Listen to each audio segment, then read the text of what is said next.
siitä itärajatilanteesta, josta me ollaan kaikki ihan kiitollisia, että kiitoksia sulle siitä. Että... Ei tarvitse mua kiittää, kun joka ikinen päivä, kun viiktiin kesään, kun tulin kotiin, niin vaimoni Svetlana joka päivä kysyi, no, avataanko se raja, Kimmo? Sinä olet päätöksentekijä ja valiokunnan puheenjohtaja, niin avaatko raja? Mikä? Kiitos. Joo, kiitti Svetlana. Mä olen siis ulkoasiainvaliokunnan puheenjohtaja täällä, että mulla on tietysti pääsy kaikkiin semmoisiin tietoihin, mikä normaali kansanedustajalla ei ole, jolloin saataisiin tietysti soittaa ulkoministerille ja kysyä, että milloin se avataan se raja niin. Mutta siinä on toinen puoli, oli tässä sitä turvallisuuspuoli, joka on aito ongelma, koska minäkin sen tiedän hyvin tässä tehtävässä, jossa olen olessani ulkoasiainvaliokunnan puheenjohtajana, olen aidon tiedon äärellä, jolla minulla on tiedot siitä, mitä meidän tiedustelujärjestelmämme kertovat tästä rajatilanteesta ja valmiuksista, niin teillä ja minun vaimollani, heillä on ihmisoikeudesta kysymys. Raja ei saa olla suljettuna. Ja siinä mielessä te teette ihan oikein, kun te vetoatte ihmisoikeustuomioistuimiin ja muualle. Tämän piti olla väliaikaisesti kiinni tämän rajan. Nyt se on ollut jo vuoden kiinni. Tämä ei ole enää väliaikainen kiinniolo, vaan tämä on ihmisoikeusloukkaus teitä kohtaan.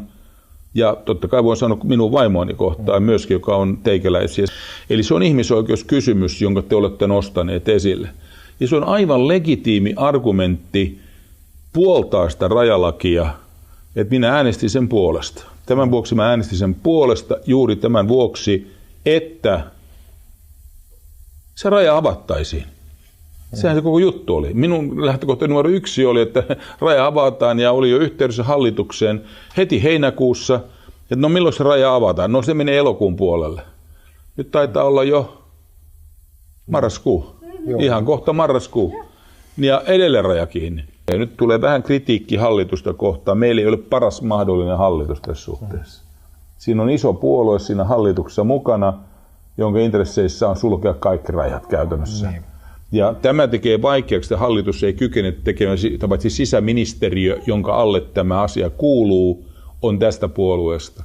Eli siellä ei ole niin kuin sisäänrakennettua ideologistakaan halua avata sitä rajaa. Ja tämä on nyt se iso vaikeus tässä, että me ei osata kunnolla tästä Suomessa puhua oikein, ja sen takia tämä rajan tilanne on näin epätoivoinen kuin se on. Ja minä en uskalla teille luvata ollenkaan, milloin se on auki. Kyllä uskalla luvata. Vaihdetaan tuo hallitus, niin sitten ruvetaan miettimään. Mutta se vaatisi kyllä vaalit väliin, tai tuon kaputtoon Orpon hallituksia ja meidät sinne valtaan, niin sitten me ruvettaisiin katsoa se toisesta kulmasta. Mutta niin kauan kuin siellä on perussuomalaiset, siinä hallitus menee ihan puolueen nimille, niin ei siinä tule mitään tapahtua. Miksi Suomi on totaalinen epäonnistuja, avuton ja Viro onnistuu? Se on minun kysymys. Se on hyvä kysymys. Mä voin vastata siitä, että mä oon vastuullinen, mutta nyt tulee näin päin vastaus takaisinpäin heti. Minä olen oppositiopuolueen kansanedustaja, mulla ei ole mitään valtaa. Ulkoasiainvaliokuntaa voi johtaa, mutta eihän mä joudun sielläkin tekemään kannat hallituksen mukaan. Ei siinä konsensus rakenneta aina hallituksen kantoihin. Tämä on ongelma tässä tilanteessa, että kansanedustaja, joka on oppositiopuolueesta, voi puhua paljon, mutta se on tyhjää. Sillä ei ole mitään merkitystä. Ja erityisesti minä sanon tämän poliittisen todellisuuden, niin kauan kuin perussuomalaiset on tuossa hallituksessa, niin tuskin tapahtuu mitään. Että ne, jotka on venäläistaustaisia, niin on paljon vaikeampia saada oleskelulupia. Siinä on selvää diskriminaatiota, maahanmuuttovirastosta se tulee vastaan. Ja on muitakin asetelmia, joissa ainakin tällaisia evidenssiä on saatu. En minä ole varma siitä, mutta näin mä olen ymmärtänyt, että monet venäläiset on kokeneet, että siinä on diskriminaatiota, he joutuu odottaa pidempään ja nyt näyttää olevan vähän jopa ongelmaa, että miten opiskelumaan pääsee venäläistaustaiset ihmiset. Ja sitten tämä vieroksunta kieltä kohtaan, joka on häkellyttävää tämä Itä-Suomen yliopiston kohtaan. Se liittyy suoraan Turun kaupunkiin. Se on sitten vähän täytyy olla melkein turkulaisia. Aki Lindén voisi olla teille hyvä henkilö, joka on Turun kaupungin valtuutettu ollut pitkään. Aki Lindén, ota nimi ylös. Ja Aki voisi olla kyllä demari myöskin, ja mä tunnen hyvin. Ja hän olisi varmaan ihan valmis auttaa siinä Turussa. Et Aki Lindén. Tuossa on se numero. Aki Lindén 050 Novino 390 K90 sitten on 40 000 50 yhteys. Niin on muukin Venäjä kuin tämä Putinin Venäjä, josta meillä iltapäivälehdistö syöttää tämän yhden kulman. Sehän on tosi raskasta hybridivaikuttamista, mitä meidän iltapäivälehdistöt tekee. Nehän tekee just sitä, mitä jos Venäjällä trolleja on, jotka haluaa vaikuttaa negatiivisesti Suomeen, niin nämä iltapäivälehdet on parhaat palvelijat siinä. Pitäisi lisätä tähän, että se ei ole vain median juttu, mutta myös joidenkin kansanedustajien juttu, koska meillä on sellainen toveri, joko sukunimeltäänkin toveri, että toveri Pekka Toveri, niin tämä henkilö on sanonut suoraan, että me ollaan nyt tässä vaiheessa jopa sodassa Venäjän kanssa. Ja tämä on vielä vaarallisempi kuin media. Luonnollisesti on, niin se oli vastuullinen puhetta. Itse reagoi silloin siihen sillä tavalla, kun kuuli tämän toverin lausunnon, että kyllä me nyt sitten oikeastaan Suomessa tiedetään, jos me ollaan sodassa. Ei sitä tarvitse kenenkään ruveta kertoa, että ollaan sodassa. Kyllä me sitten se tiedetään. 30. marraskuuta 1939 me tiedettiin, että ollaan sodassa. Ei sitä tarvitse toverin tulla kertomaan, että ollaanko tässä sodassa vai ei. Että se on niin kuin aivan naurettavalle tasolle meni. Mä voisin miettiä ulkoasian valiokuntaankin, kun saadaan nämä selonteot päiväjärjestyksestä, niin voitaisiin me tämmöinen Venäjä-sessio ottaa tänne valiokuntaan ja käydä siellä läpi ulkoasian valiokunnan jäsenten kanssa keskustelua. Siinä voisi olla joku tutkija, Aleksanteri-instituutista hyvin voisi olla tutkijoita, teiltä voisi olla joku edustaja paikalla ja miettiä, se voisi olla keväällä joku tämmöinen sessio. Silloin se on valiokuntaporukka paikalla kuulemassa. Ja käytä sitä Venäjän keskustelua. Myöskin silloin voisi olla rajan aukiolo. Kyllä tällä voi tehdä. Että joku Aki Lindén on aivan varmasti puhuu mun kanssa samaa kieltä. Ja ihan varmasti samalla lailla puhuu kuin minä tästä asiasta. Jonkun kansalaisuus on kielletty kiinteistökaupat. Se tuntuu täysin kummalliselta. Miten se voi pohjautua siihen, että sulla on syntymäperä joku? Sehän on täysin kansallisten ihmisoikeussopimusten vastainen tuntuu. On erittäin vaikea ymmärtää, mistä toi tulee.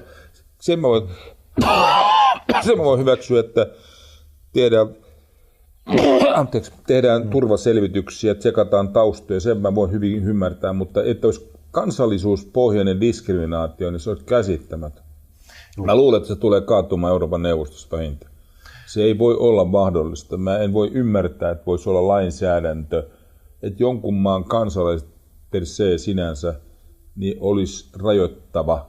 Se on suoraan niin kuin rasistinen, joku voisi sanoa luonteelta. Mutta pankaa yhdenvertaiset toimistoon ja tässä tämä kyllä menee ja se vielä eduskunnan oikeusasiamiehelle voi laittaa tässä vaiheessa, mutta sitten voi myöhemmin katsoa. Mun on vaikea nähdä, millä se voidaan tämmöinen laki tehdä. Siitä tulee kyllä jonkinlainen keskustelu tässä talossa, vaikka olisi minkälaista ennakkoluuloa Venäjää kohtaan. Se on nyt tullut selväksi, että halutaan katsoa, kun venäläiset tekee kiinteistökauppoja, niin seurataan sitä, mikä taustaa. Puolustusministeriöhän tekee näitä selvityksiä. Jos sulla on Venäjän kansalaisuus Suomessa, vaikka sulla on oleskelulupa, niin sä et saa ostaa kiinteistöä. Sehän tuntuu käsittämättömältä. Eli saada esimerkiksi demareiden kautta ihmisiä, demarien kannustajia ja muita kansanedustajia tutustumaan siihen petitioon. Joo, sitten on 2 kansanedustajaa, jotka parhaat tapaukset teille ja molemmat, Maria Guzeninahan puhuu venäjää, joka on sosiaalidemokraattinen meppi, ja Eero Heinäluoma, joka on ollut pidempään siellä 3. kautta, onko 4, niin Eero puhuu samaa kieltä kuin minä. Siis Eero ajattelee juuri näin niin kuin minä ajattelen näistä asioista. Hän on mua lähellä.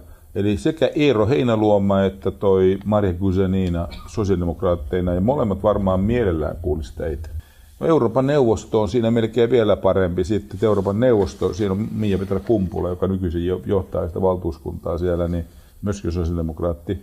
Minä kävin tuossa äsken pari kirjaa, niin kun ajattelin, jos te ette ole näitä nähneet, niin mä oon kirjoittanut suomeksi tämmöisen kirjan kuin Pienen maan selvitystarina, joka on Suomen historia käyty läpi kuvitettuna. Sitten mulla on venäjäksi tämmöinen kirja, kuin vähän laajempi kirja vielä, Leijonasta Siniristiin, joka on Suomen historia myöskin, mutta siinä on kuvitettu ihan, siellä on Venäjän liput ja vaakunat ja kaikki. Venäjän historiaa on täällä paljon, Suomen historiaa. Jos te ette näitä halua, näillä on vaan vähän hintansa kuitenkin, että tämä olisi 20 tämä isompi ja tuo on 10, jos haluatte.